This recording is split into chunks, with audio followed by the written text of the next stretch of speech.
live on a tropical fruit farm where fruit grows all year round, and there isn't one gap in the season where there's not some sort of tropical fruit fruiting. And this is springtime, which I normally say is the worst time of year for fruit on the farm, but I actually disagree because I've realized that there's so many things that fruit in the springtime. So come on a tour with us today to see what's fruiting on the farm.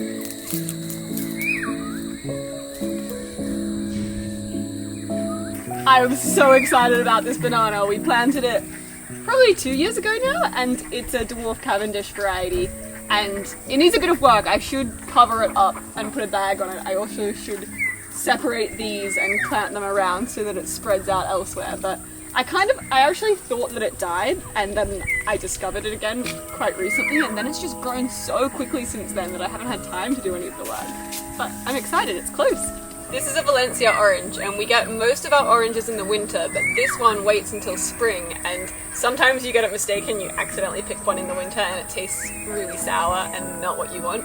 But they sweeten up at this time of year, so I think I'm going to try to pick the first one of the season, because one's fallen off the tree, so they must be ready. I'll see.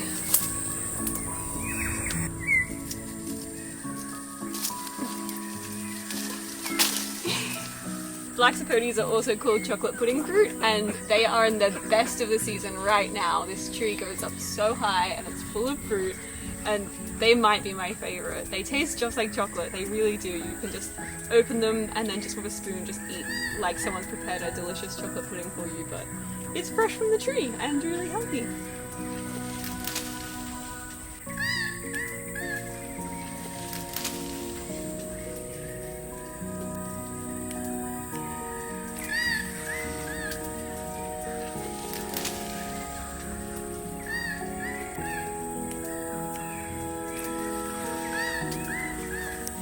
The ducks all live underneath here in the orchard, and they do the important job of eating all of the fruit that falls down and fertilizing the soil and keeping the grass down, so they do a lot. And also they love catching flies at this time of year because there's flies around, so Happy loves to sit on my lap and catch the flies. Don't sting me!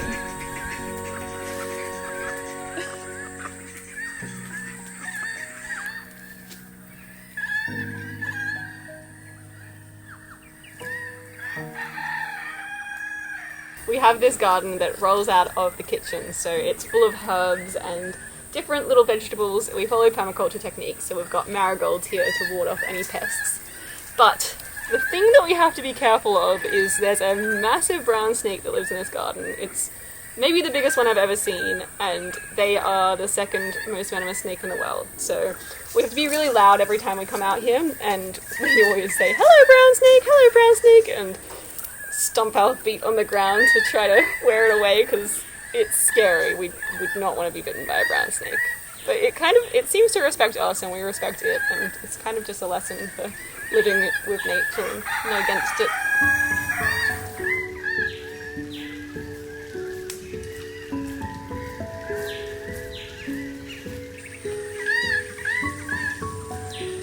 This is one of the orchards of kiwis on the farm, and they work best in the valleys. This is an old creek bed, so it has really good soil, and this kind of kiwi vine just really loves that. So they grow beautifully, but we've just lost the last of the kiwis. They've kind of fruit for a few months, but starting in April, and then kind of the last of them around now.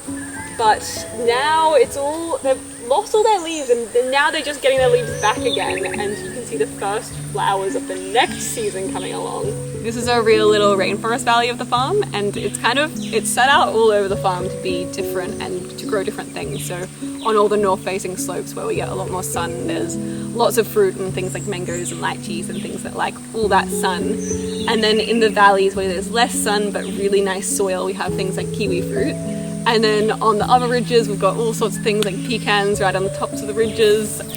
A patch of clover is maybe my favourite sight in the world. We planted this from little seeds not that long ago, and it grew to our surprise because the goats and sheep love it so much, so we really thought that it wouldn't make it because they'd just graze it all before it even got started. But it's beautiful, and it's such a great nutrient-dense cover crop for the soil, and it's going to give so much back to the earth, all this nitrogen, and I'm very excited!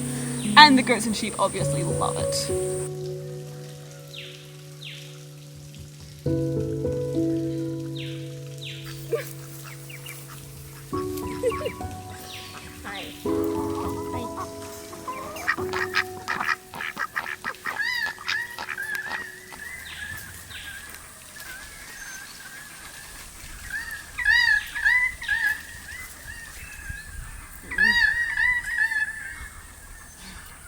This is a grand mulberry tree and it's beautiful. It's so big, it reaches so high.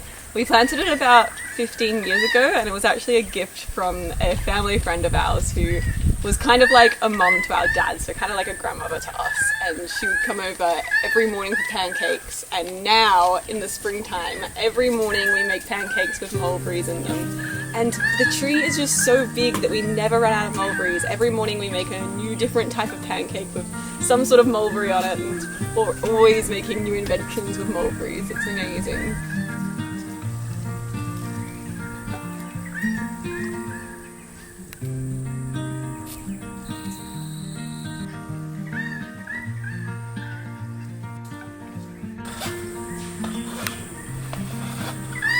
We try to every day give the goats one of these branches of mulberry leaves because it's really good fodder for them. And when there's not so much grass in the springtime, you can feed them this. It's got so much nutrients in it and they love it. They go crazy for it. Mulberries are from China and they are the one type of leaf that the silkworm eats. And so the silkworm will eat the leaf and then I think it makes its cocoon in the tree normally and it makes this long cocoon. And the person that discovered silk apparently was sitting in her garden one day drinking hot tea, and the silkworm dropped into her tea and then it unraveled itself and it turned into this long fibre of shiny silk, and she thought, wow, I wonder what would happen if we wove with this. And then the rest is history. I think that's so cool. But it does mean to make silk you do have to boil silkworms alive so that you can get the cocoon, which is the little filament that they make. And you unravel that and it makes a really long string that's completely straight, so that's why it's so shiny. But the mulberry's fruit is still my favourite part of this wonderful tree, and crafting recipes that celebrate its rich flavour is such a highlight of this season. Each time I eat and cook with handfuls of this bright fruit, it leaves stains on my fingertips. It reminds me of the many springtimes of my childhood, spent up high in the branches of a mulberry tree, eating until my clothes and skin were stained purple. I love how certain recipes and tastes are so nostalgic and can transport you to another time, another chapter of your life. Mulberry pie is definitely one of these tastes.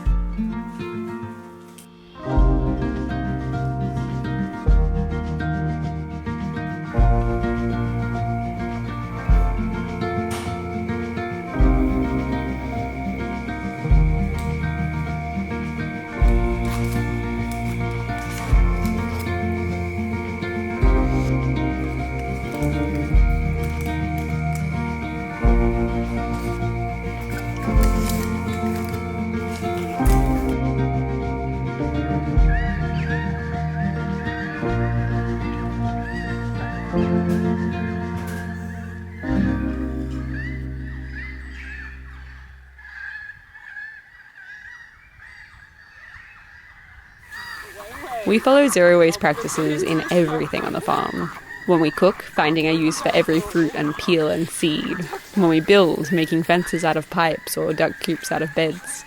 Or when we grow, pruning the mulberry tree and giving the nutrient-rich leaves to the goats.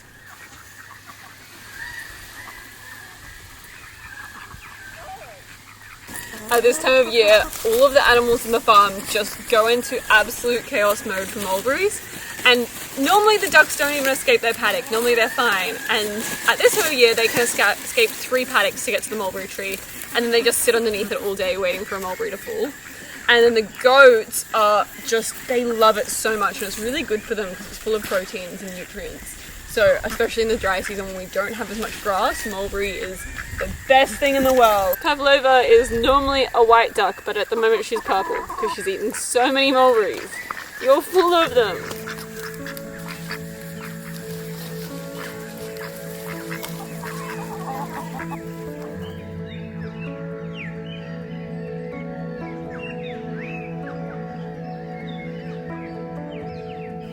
We've also been using zero-waste techniques to renovate our art studio in the old shed. This week we've just been finishing off and cleaning up a little. We're working on waterproofing the exterior, but because we like to only use secondhand building materials and utilise waste that already exists in the world rather than buying new and consuming more materials, this job is a little bit more complicated than expected. So I've been scavenging all over the farm for scraps of old tin.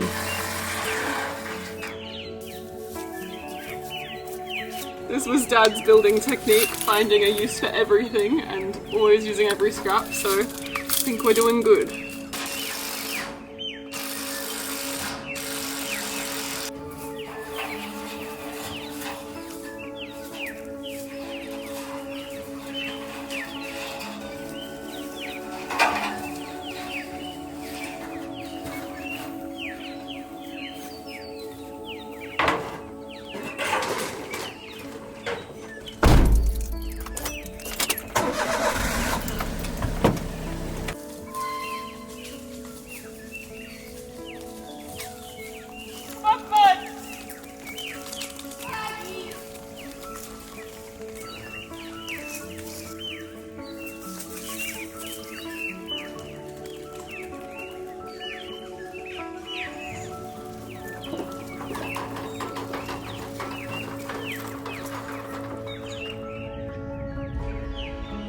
This is where we keep all of the scraps of iron, which is also where the snakes love to live because there's hot iron. Clover, be careful. You're going to stir them up and send them on to me. Don't step on the iron. All of the snakes like to live underneath the iron because it's warm underneath there and then they come out. And it's spring at the moment, which is snake season because it's warm enough for all of the snakes to start adventuring again after they've been semi-hibernating for the winter. So I should know better than to be here without long pants, but here I am. I really want a long piece of iron for the wall, so girl's gonna do what a girl's gonna do.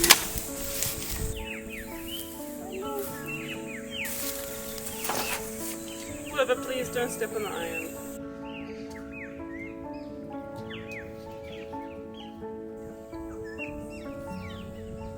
Outside! Clover, come on! Get out of there! He saw a snake! Clover saw a snake. I think it was a snake. It could have been a rat, but he doesn't really get scared of rats, so it's probably a snake.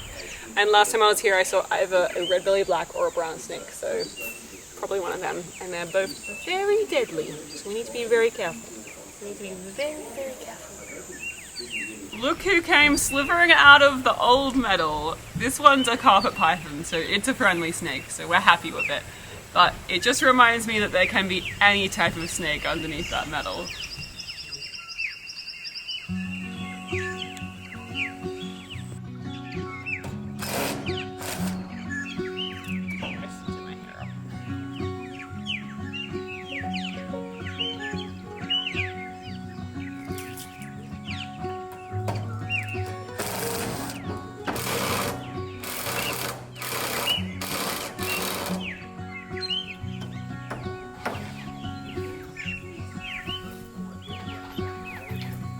It feels so good to finish waterproofing the outside before we start the next big chapter of this build, installing and reglazing old vintage windows.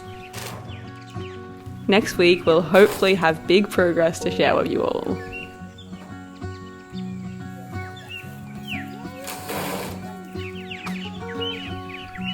You can learn more about our life in the rainforest from the book at the link in our description. And thank you to our community of patrons who help us to care for all of the beautiful fruit trees and plant new ones. I wish we could share the fresh fruit with you all.